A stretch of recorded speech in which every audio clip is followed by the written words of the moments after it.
Hello again, everybody, and welcome to our second installment of Todd Talk as we visit with coaches across campus from Bison Hill during these trying times, both for collegiate sports and really for life in general. Last week, we talked baseball. This week, we welcome in the second-year head softball coach at Oklahoma Baptist, Sam Maples. Sam, how's things going?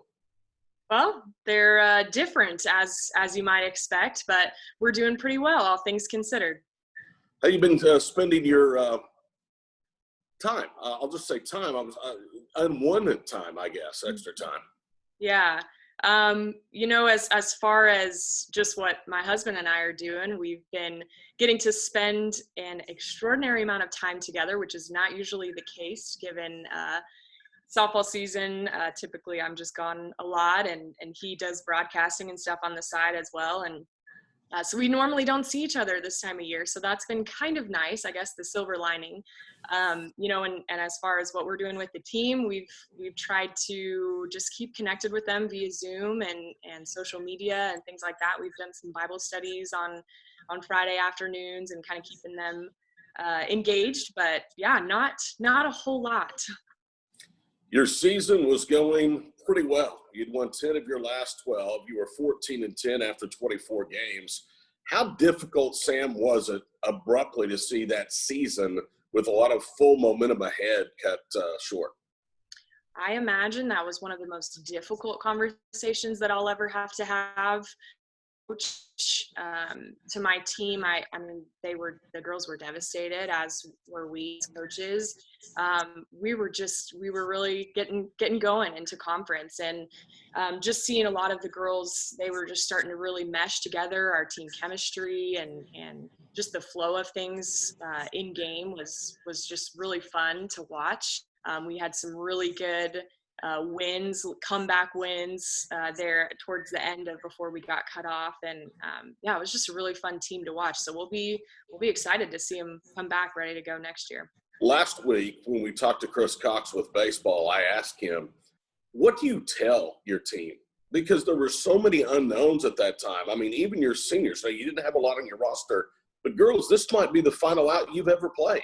You had no idea what the future was going to hold.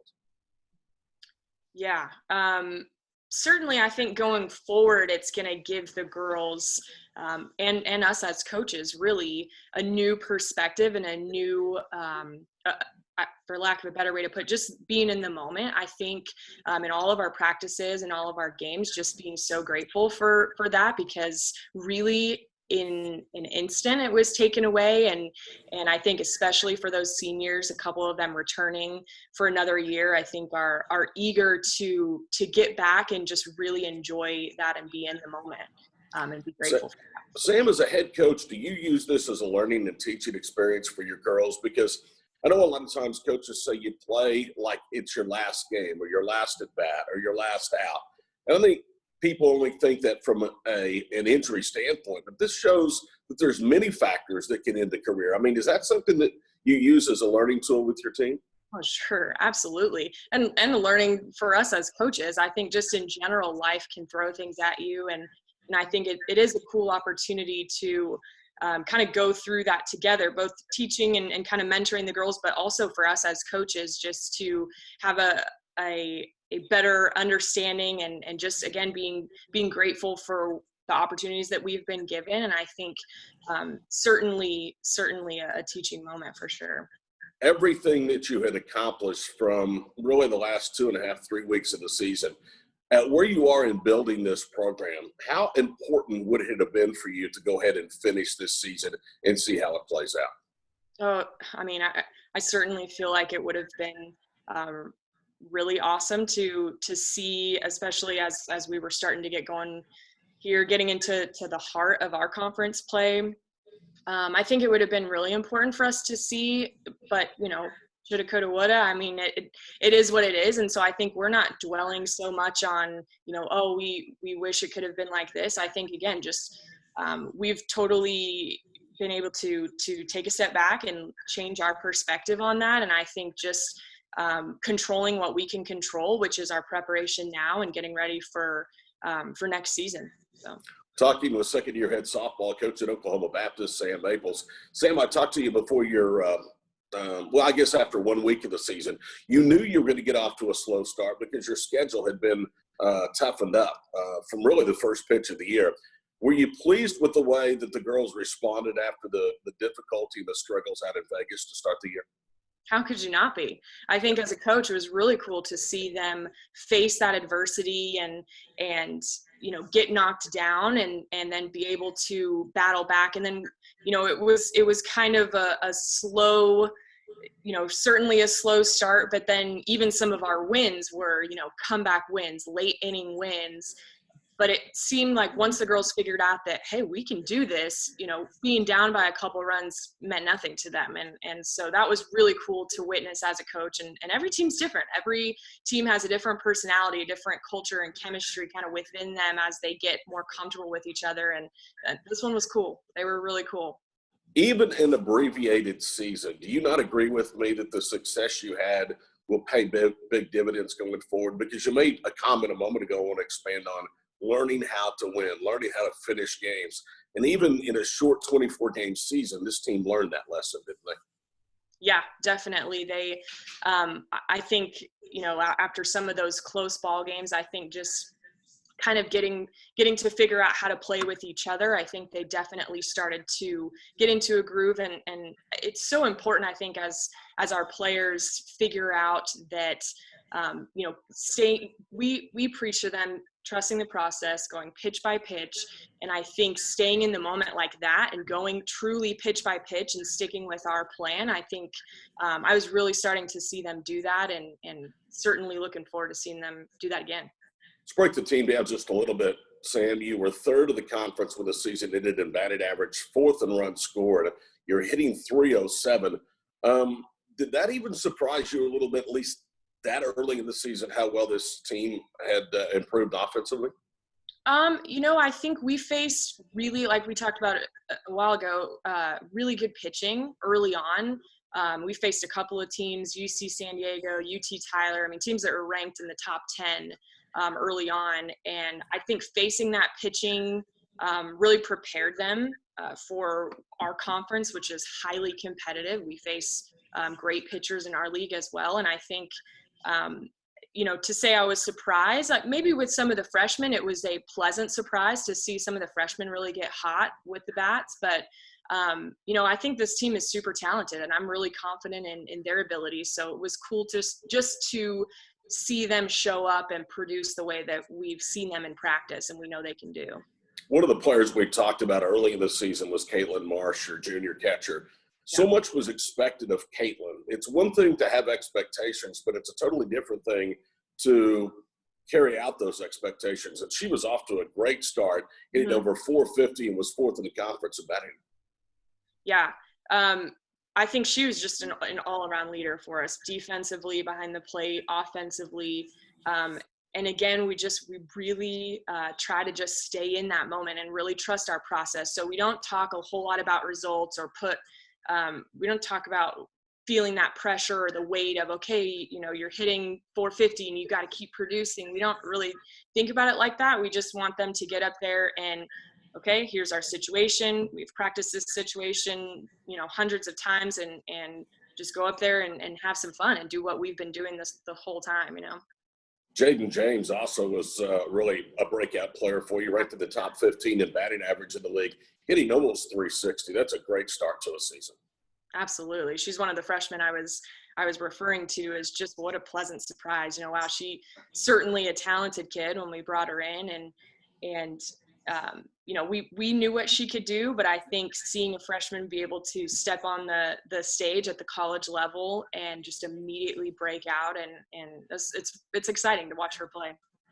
Katie Long maybe stepped up as much or more so than anybody on the team at any position. She's been a bell cow for you the last couple of years, but was really, really good this year. Limited batting average by the opponents, I think, to less than .240. Yeah, she has grown and matured so much, and of course, me being the pitching coach, I spend almost all my time with the pitchers, and with her especially the most time since she's been here. I've just really seen her develop a lot in her mentality. She's certainly somebody I can always rely on. She just goes out there. We know what we're going to get with her. And then, every time I think she's here, she gets to hear when she gets under the kind of that adrenaline rush in those great situations. She's been, nothing less, I would say, than a leader for us. She's really awesome. As you mentioned, what happens in the circle is a direct reflection of you. But man, in 2 years on the job, Sam, you have really turned this pitching staff around. You were in the middle of the conference at earned run average at over 4. However, you were in the top 3 in batting average against, the top 2 in strikeouts, and tied with Southern Arkansas's pitching staff for strikeouts swinging. I mean, that's a vast improvement in 2 years on the job. Yeah, I think just like we talk to our girls about trusting the process, we do the same as coaches. And I think we want to be able to give them the tools and help mentor them and grow them. But ultimately, it's them out there doing it. So I certainly can't take the credit there. Sam Maples, second-year head softball coach at Oklahoma Baptist, is our guest. Sam, you've won now 31 games in 2 years. And again, I don't think you get a full sample size of where the program is because it's really been more like a year and a half. But has this thing, the process been a little bit quicker maybe than you thought to get where you want to be? Yeah, we're I don't know that I ever want to feel satisfied and like, okay, this is where I want to be. I think I'm just always striving. We always want to get better. And ultimately, we want to compete on the field, but we're growing young women. And so when I get to see them graduate and move on and become wives, mothers, and contribute to society and in their careers and creating young female leaders, that's the goal. And so that's where I feel like, hey, we're doing our job. We're making a difference. I was going to ask you, if I had a daughter that was Division II caliber softball player, and she was interested in Oklahoma Baptist, as a parent, what would you tell me? That this program just isn't about wins and losses and statistics. It's much more than that to judge a player's success. Absolutely.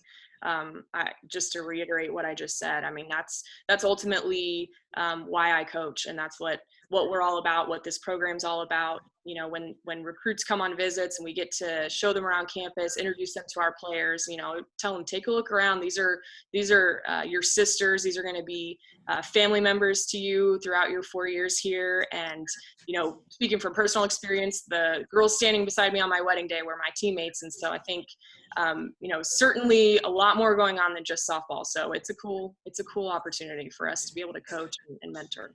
You're still learning a lot about the program, a lot about this region, certainly the conference in which you compete in. But how is Sam Maples at OBU softball, with you being on the job now for 2 years, being received by recruits? I think kids are buying into it, and I think it was an interesting hurdle to get over when I first got into it, because I was selling something that wasn't a product yet. I was selling the dream of, hey, this is what it's going to look like, and now it's pretty cool to have kids on campus, and I have, certainly the recruiting has looked a little different now. So we had just recently committed a girl who got to talk with some of my current players just via Zoom and over the phone. And she was like, man, coach, it's really cool to get to hear their perspective. And so for me as a coach, I think that's, just a testament to the environment and the culture that we're building here. So it's really cool to hear that feedback.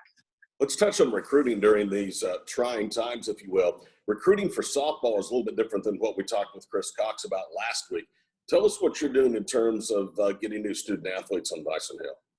Yeah, softball, we work ahead a little bit more maybe than some other sports, but we're done for this upcoming year. And, after that, we're kind of just, we're taking phone calls. We can't get out to the fields right now until the beginning of July. We are, per NCAA rules, not physically allowed to be there, but pretty soon we'll be able to have kids on campus and continue our visits and things like that, and hopefully camps at some point this summer, because that's the best way that we can show recruits kind of who we really are and get to have them on campus and interact with them that way. So we're hoping to get back to that, but the recruiting has looked certainly a lot different than it would normally this time this time last year, we'd be out at a couple tournaments by now. So We kind of touched on this earlier, but I want to go back and revisit the topic again.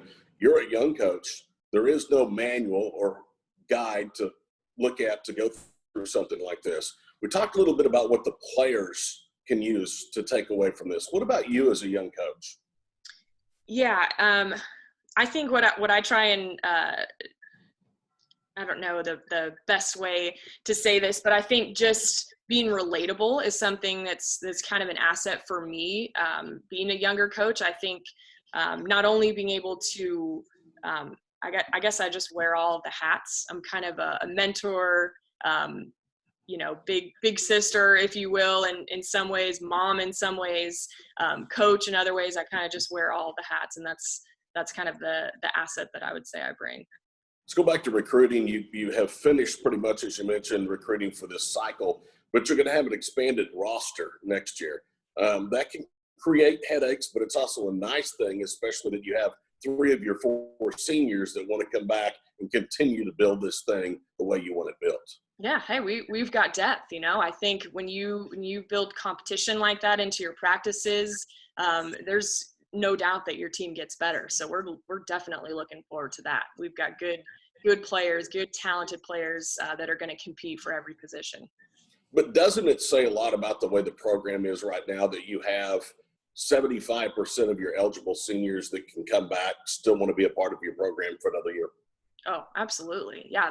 Those are our leaders. Those are our kids that have been here, the ones that the underclassmen look up to. And so for them to say that they want to stay that's a really cool thing as a coach to feel like they didn't get enough. They want another go at it. When you have that conversation with that group, do you have any inputs, or do you say, hey, this is your option, let me know what you want to do? And was there a timetable? Was there a timetable for that decision to be made?